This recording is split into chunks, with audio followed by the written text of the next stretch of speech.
وہ جو تھوڑا آپ کو وایا نظر آ رہا ہوگا نون کے درمیان میں، وہ پرنالہ ہے حضرت عباس رضی اللہ تعالی عنہ کے گھر مبارک کا، سے ہٹ کر ہے اور ٹائلوں سے ابھرا ہوا ہے۔ اچھا اب اس پتھر کی حقیقت کیا ہے؟ اچھا یہ بھی یہ 4 نمبر ہے نا گیٹ، اس سے سیدھا آپ آتے جائیں گے نا تو آپ کو یہاں پر خود ہی لکھا ہوا نظر آئے گا، ٹھیک؟ تو وہ 70,000 فرشتے اسی گنبد پر اتارے جاتے ہیں۔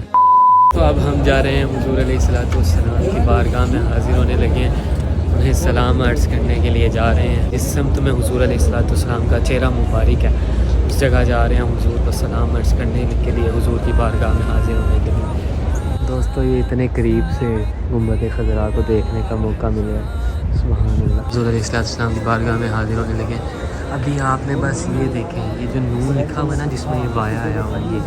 اس کی میں آپ کو ابھی تھوڑی سی سٹوری بتاتا ہوں کہ یہ کیا چیز ہے، ٹھیک ہے؟ یہ نون اس میں جو وایا ہے اس کا میں آپ کو، یہ ایک بہت بڑی زیارت ہے، یہ بھی میں آپ کو بتاتا ہوں۔ یہ اس کی بیک سائڈ یہ جو انہوں نے بند کیا ہوا ہے نا، یہ اس طرف ساری ریاض الجنہ آ جائے گی۔ حضور علیہ السلام کا ممبر مبارک ہے یہ والا جو آپ کو سامنے نظر آ رہا ہے، یہ قریب سے زیارت کر رہے ہیں۔ اور یہ والی حدیث میں بات کر رہی ہے ماں بین بیتی و منبری روضۃ من ریاض الجنہ۔ ام المؤمنین حضرت حفصہ رضی اللہ تعالیٰ عنہ کے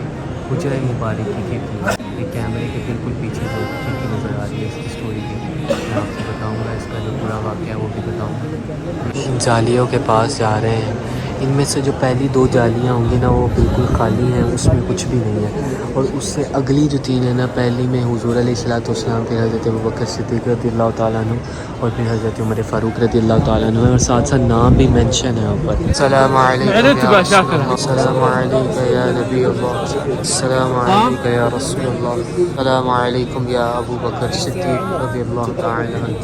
السلام علیکم یا عمر بن الخطاب رضی اللہ تعالیٰ عنہ۔ تو دوستو سب سے پہلے میں آپ کو بتاتا ہوں اس نون کی بات کہ یہ نون دیکھ لیجئے، اس میں جو تھوڑا سا وایا نظر آ رہا ہے، حضرت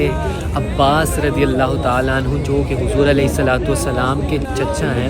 ان کے گھر کا پرنالہ تھا۔ پرنالہ مینز جس سے جب بارش ہوتی ہے تو پانی گرتا ہے، تو حضرت عمر رضی اللہ تعالیٰ عنہ کے دور میں حضرت عمر رضی اللہ تعالیٰ نے وہ پرنالہ اتار دیا، کیونکہ جب بھی بارش ہوتی تھی تو پانی جو ہوتا تھا وہ سیدھا مسجد نبوی میں گرتا تھا۔ تو جب حضرت عمر خلیفہ تھے اس وقت، حضرت عباس رضی اللہ تعالیٰ عنہ نے ان سے کہا کہ یہ جو پرنالہ ہے یہ کس کے دور میں لگا تھا؟ تو انہوں نے کہا حضور علیہ السلام کے دور میں لگا تھا۔ تو آگے سے حضرت عباس نے فرمایا کہ جب رسول اللہ صلی اللہ تعالیٰ علیہ وآلہ وسلم نے ایک چیز کو نہیں اتارا تو آپ نے کیوں اتارا؟ تو پھر حضرت عمر رضی اللہ تعالیٰ عنہ نے واپس وہ پرنالہ وہیں پر لگا دیا تھا، اور ابھی تک وہ پرنالہ وہیں پر موجود ہے۔ وہ جو تھوڑا آپ کو وایا نظر آ رہا ہوگا نون کے درمیان میں، وہ پرنالہ ہے حضرت عباس رضی اللہ تعالیٰ عنہ کے گھر مبارک کا۔ تو دوستو جس کھڑکی کی بات میں کر رہا تھا جو معاجہ شریف کے بالکل سامنے ہے، حضور علیہ السلام کے سر مبارک کے بالکل سامنے، جہاں پر حضور علیہ السلام کی بارگاہ میں حاضر ہو کر آپ کو سلام عرض کیا جاتا ہے، اس کے سامنے جو کھڑکی ہے وہ حضرت ام المؤمنین حضرت حفصہ رضی اللہ تعالی عنہا کی حجرہ مبارک کی کھڑکی ہے، جو کہ حضرت عمر رضی اللہ تعالی عنہ کی صاحبزادی ہیں۔ حضرت حفصہ رضی اللہ تعالی نکاح جو ہوا تھا وہ حضور علیہ السلام کے ساتھ ہوا تھا۔ حضور علیہ السلام کے ظاہری پردہ فرمانے کے بعد جب مسجد نبوی کی توسیع کرنے کا حکم جاری کیا گیا حضرت عمر رضی اللہ تعالیٰ عنہ کی طرف سے، تو انہیں بھی صرف ایک چیز کا مسئلہ درپیش آیا، ایک محبت والی بات درپیش آئی، وہ یہ تھی کہ حضرت حفصہ کا حجرہ مبارک ساتھ تھا۔ اب مسجد نبوی کی توسیع کرنی تھی تو حضرت حفصہ رضی اللہ تعالیٰ عنہ کا جو گھر ہے اس کا حجرہ مبارک جو ہے اس کو بھی، اس کی توسیع کرنے کے لیے اس کو بھی سائڈ پہ کرنا پڑنا تھا۔ تو اب حضرت عمر رضی اللہ تعالیٰ عنہ نے تو اجازت مانگی، حضرت حفصہ نے انکار کر دیا، پھر دوبارہ 2-3 بار اجازت طلب کی، لیکن آپ کی طرف سے کوئی اجازت نہیں مل رہی تھی، کیونکہ وہ چاہتی نہیں تھی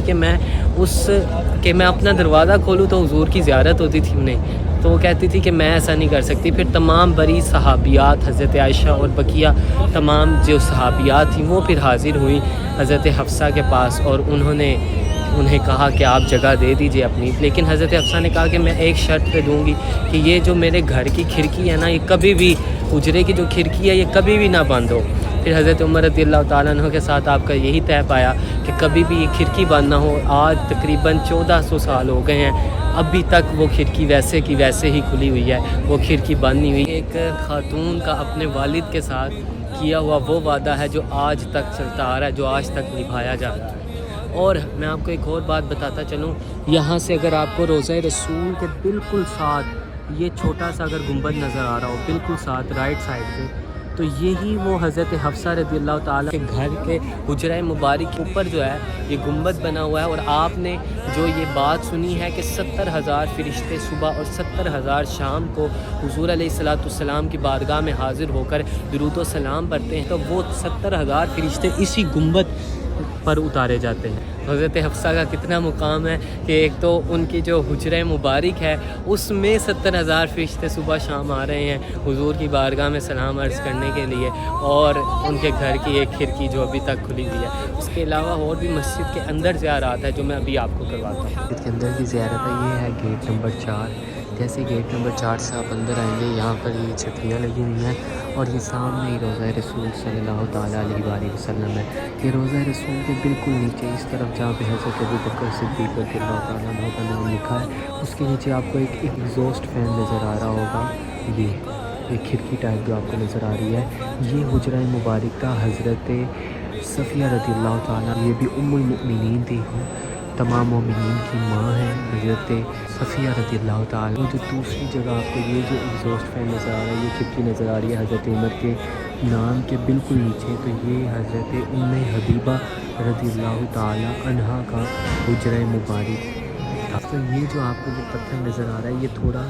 ٹائلوں سے ہٹ کر ہے اور ٹائلوں سے ابھرا ہوا ہے۔ اچھا، اب اس پتھر کی حقیقت کیا ہے؟ اچھا، یہ بھی یہ 4 نمبر ہے نا گیٹ، اس سے سیدھا آپ آتے جائیں گے نا تو آپ کو یہاں پر خود ہی لکھا ہوا نظر آئے گا، ٹھیک ہے۔ یہ جو آپ کو تھوڑا سا ابھرا ہوا پتھر نظر آ رہا ہے، یہ اصل میں بیسیکلی یہ تھا ایک کنواں تھا۔ جب حضور علیہ الصلوۃ والسلام اپنی والدہ محترمہ حضرت آمینہ رضی اللہ تعالیٰ کے ساتھ مکہ تشریف لے کر آئے، تو حضور علیہ الصلوۃ والسلام یہ ہے بیر بنو نجار، اس کنویں کے اندر حضور علیہ الصلوۃ والسلام جو ہیں وہ غسل فرمایا کرتے تھے۔ تو حضور فرماتے ہیں، صحابہ کرام علیہم رضوان سے فرماتے ہیں کہ جب میں اس کنویں میں نہایا کرتا تھا، غسل کیا کرتا تھا، تو اس وقت عیسائیوں اور یہودیوں کے پادری اور پوپ کہا کرتے تھے کہ یہ اس امت کا نبی ہے، یہ خاتم الانبیاء ہے، یہ امت کا نبی ہے۔ حضور فرماتے ہیں اس وقت میری عمر 7 یا 8 سال ہوگی، جس کا مفہوم میں آپ کو مفہوماً بتا رہا ہوں کہ وہ کہتے تھے کہ یہ خاتم النبیین ہے، یہ اس امت کا نبی ہے، اور یہ وہ کنواں تھا جس میں حضور علیہ الصلوۃ والسلام نہایا کرتے تھے۔ یہ آپ کو کرسی کے بالکل پیچھے تھوڑا سا پتھر ابھرا ہوا نظر آ رہا ہے اور یہ اس کے اوپر لکھا بھی ہوا ہے۔ جو آپ کو ابھری ہوئی جگہ نظر آ رہی ہے، یہاں پر بیسن لگا ہوا تھا، یہاں سے لوگ آتے تھے پانی وغیرہ پیتے تھے، لیکن پھر اس کو بند کر دیا گیا ہے۔ یہ وہ جگہ ہے، اس جگہ پہ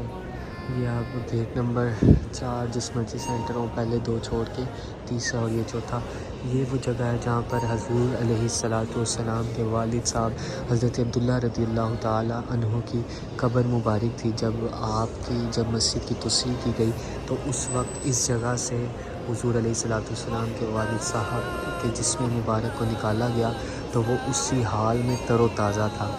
تو یہ جو زیارات ہیں یہ ہمیں کسی نے بتائی ہیں، تو میں آپ کو بتا رہا ہوں، اگر اس میں کوئی غلط ہو جائے تو میری کوئی غلطی نہیں ہے۔